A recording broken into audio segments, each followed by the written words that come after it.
Psychology and Psychoanalysis. Hi everyone, my name is Ellen Park. If you're new to this podcast, welcome. I'm a licensed psychologist in New York and I'm so glad you're here. Thank you for tuning in. I hope you'll find the content I share here insightful, practical, and meaningful.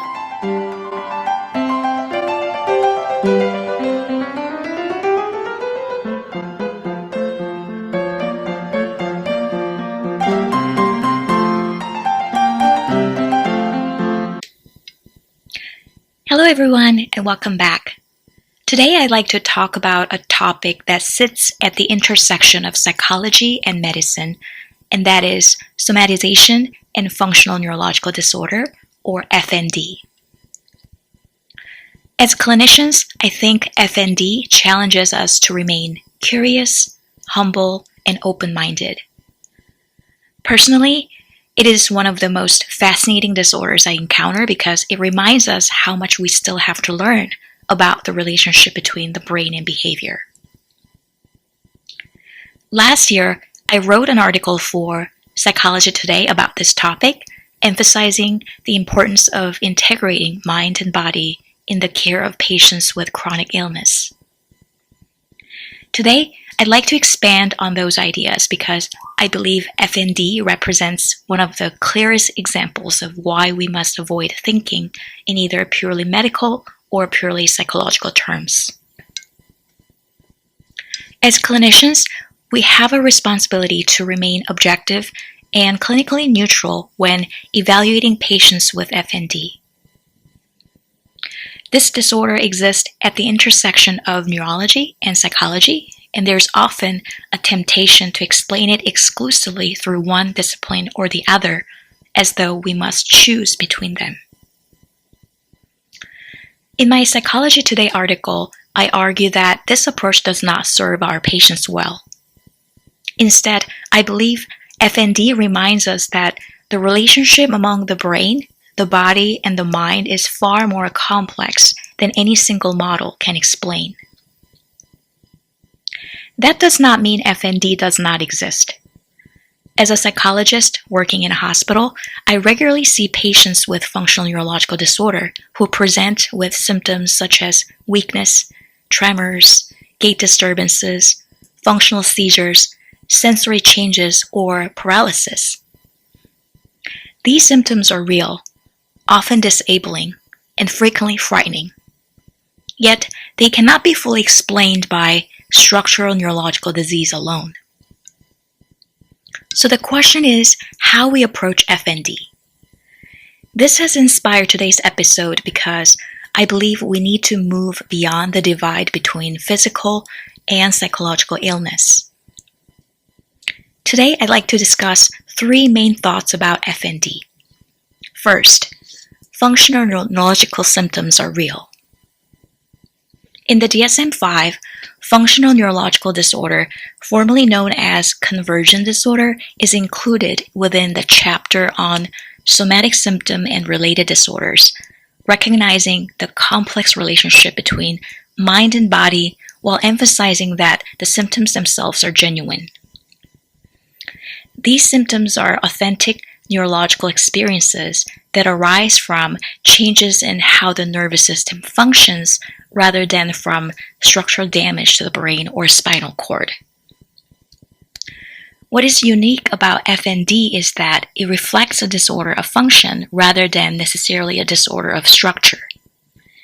Modern neuroscience suggests that the brain is constantly integrating movement, sensation, attention, emotion, memory, expectations, and prior experiences. When these systems become dysregulated, genuine neurological symptoms can emerge even when MRI scans, laboratory studies, or other neurological tests fail to identify structural disease. Recognizing this allows us to validate patients' experiences without dismissing them simply because imaging or laboratory findings are normal. However, over time, I have become increasingly convinced that it is inaccurate to think of FND as simply a psychiatric disorder. Instead, it reflects a far more complex interaction among the nervous system, psychological processes, and the body. Second, somatization may function as a form of emotion regulation.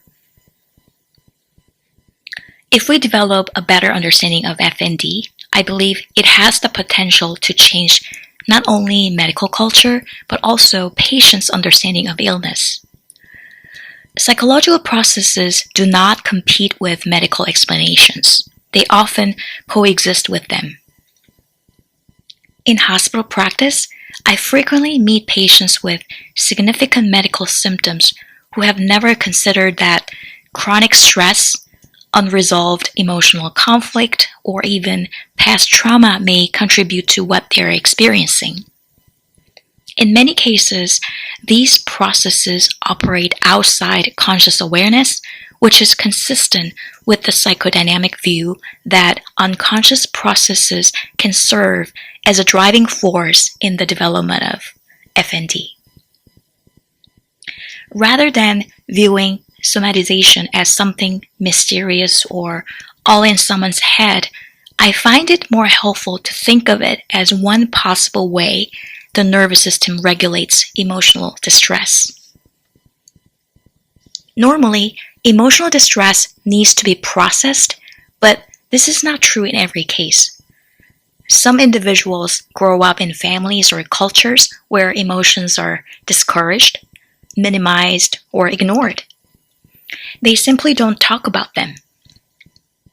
Others experience trauma, chronic stress, or overwhelming life events that become normalized.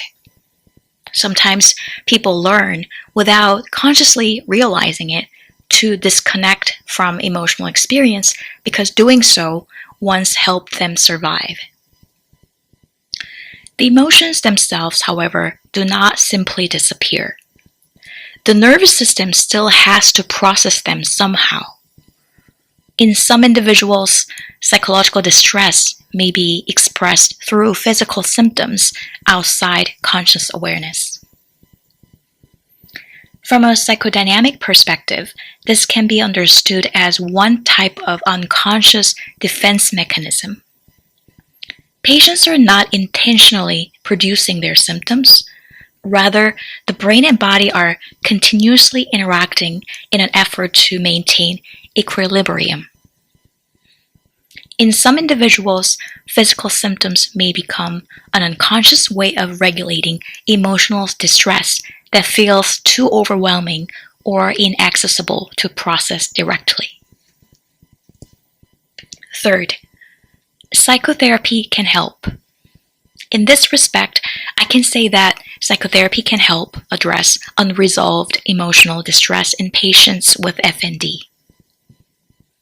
However, as I wrote in my Psychology Today article, I want to emphasize the importance of avoiding psychological reductionism. It is not accurate to say it's all because of trauma or it's all in your head.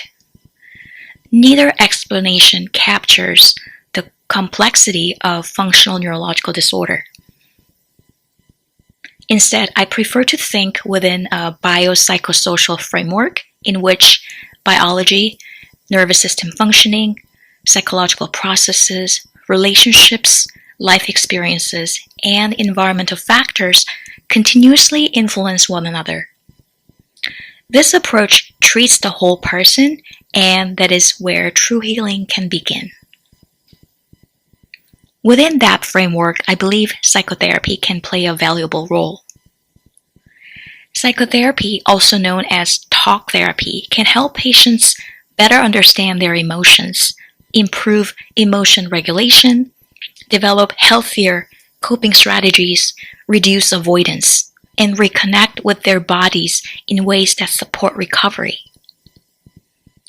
For many patients with FND, psychotherapy, talking with a trained therapist, is an important component of comprehensive interdisciplinary care. Fortunately, I have also seen encouraging changes within hospital settings where many physicians now routinely recommend psychotherapy as one component of comprehensive treatment for patients with functional neurological disorder. For patients, I believe it is equally important to remain open to the possibility that both medical and psychological factors may contribute to illness. Seeking psychotherapy does not mean that symptoms are imaginary. It means recognizing that emotional health is an essential part of overall health. So, let's talk. Too often, patients pursue additional medical procedures while avoiding difficult emotional conversations. In many cases, learning to talk about and process emotions rather than suppress them becomes an important part of recovery. Ultimately, recognizing emotional influences does not invalidate physical suffering, nor does acknowledging psychological processes make neurological symptoms any less real. As I wrote in my Psychology Today article, the mind and body have never been separate systems. They have always been deeply interconnected. If we understand functional neurological disorder as a disorder affecting the whole person, we open the door to more compassionate, more accurate, and ultimately more effective care.